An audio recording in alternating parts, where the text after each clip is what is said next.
जैसे कि मैंने आपको बताया था कि जो फ्रंट एंड है, फ्रंट एंड वेबसाइट का वो पार्ट होता है जिससे हम इंटरेक्ट कर पाते हैं, जिसको हम देख पाते हैं। आप किसी भी वेबसाइट पर चले जाओ, जो चीज़ें आपको दिख रही हैं वो सब एक वेबसाइट का फ्रंट एंड है। अब सवाल ये आता है कि फ्रंट एंड कैसे सीखें। फ्रंट एंड सीखने के लिए हमें क्या करना चाहिए।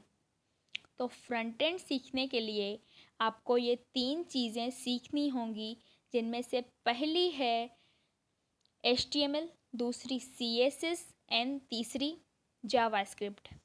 आज हम इन्हीं 3 चीज़ों के बारे में बात करेंगे। सबसे पहले बात करते हैं HTML की। अगर आपको एक वेबसाइट बनानी है तो आपको सबसे पहली चीज़ जो सीखनी होगी वो HTML है। HTML stand for hyper text markup language. किसी भी वेबसाइट का जो बेस है वो HTML से बनता है।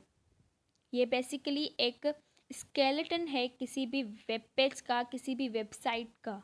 HTML से आप कोई भी वेबसाइट बना सकते हो। HTML एक वेबसाइट को स्ट्रक्चर देता है, लेआउट देता है। अब बात करते हैं CSS की। CSS stand for cascading style sheets. कोई भी वेबसाइट को डिज़ाइन करने का काम CSS का है। अब आपने HTML से एक वेबसाइट का स्ट्रक्चर बना लिया, अब उसको डिज़ाइन करना, उसको बटन्स लगाना, उसमें बटन्स के कलर कौन सा होना चाहिए, बटन्स का डिज़ाइन कौन सा होना चाहिए, ये सब काम CSS का है। CSS को यूज़ करके हम किसी भी वेबसाइट को अट्रैक्टिव दिखा सकते हैं। अब बात करते हैं जावास्क्रिप्ट की। तो जावास्क्रिप्ट एक प्रोग्रामिंग लैंग्वेज है।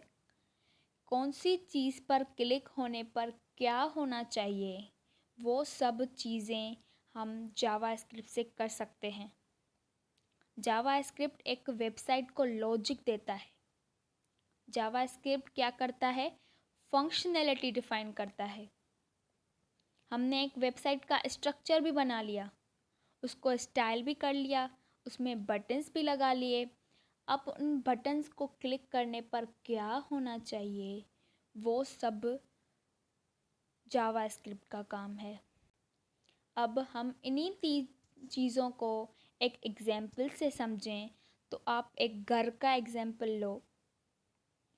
कोई भी घर होता है, उसकी जो दीवारें हैं, कौन कौन सा रूम कहाँ पे होना चाहिए, किचन कहाँ पे होना चाहिए, उसके अंदर क्या क्या चीज़ें होनी चाहिए, रूम के अंदर क्या क्या चीज़ें होनी चाहिए, जैसे बेड हो गया, फैंस हो गए, सोफ़ा हो गए।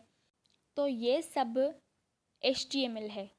अब दीवारों का कलर कौन सा होना चाहिए, रूम का कलर थीम कौन सा होना चाहिए, सोफ़ा का कलर कौन सा होना चाहिए, टेबल का क्या डिज़ाइन होना चाहिए, कौन से बटन्स कहाँ लगने चाहिए, बटन्स का डिज़ाइन कैसा होना चाहिए, ये सब काम CSS का है। अब घर बन गया, उसमें बटन्स भी लग गए, लाइट्स लग गई, फैंस लग गए।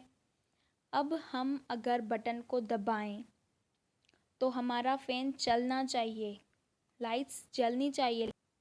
अब ये सारे जो भी लॉजिक्स हैं वो किससे आते हैं, वो जावास्क्रिप्ट से आते हैं। तो एक वेबसाइट को स्ट्रक्चर देने के लिए हम HTML का यूज़ करते हैं, और एक वेबसाइट को स्टाइल देने के लिए, स्टाइल करने के लिए CSS का यूज़ करते हैं, और जावास्क्रिप्ट एक वेबसाइट को लॉजिक देती है। That's it for today's video, guys. I hope you will like it. If you liked it, hit that like button, subscribe to my YouTube channel, and if you have any suggestions, any questions, so let me know in the comment section. I will definitely try to reply you guys. Thank you so much for watching.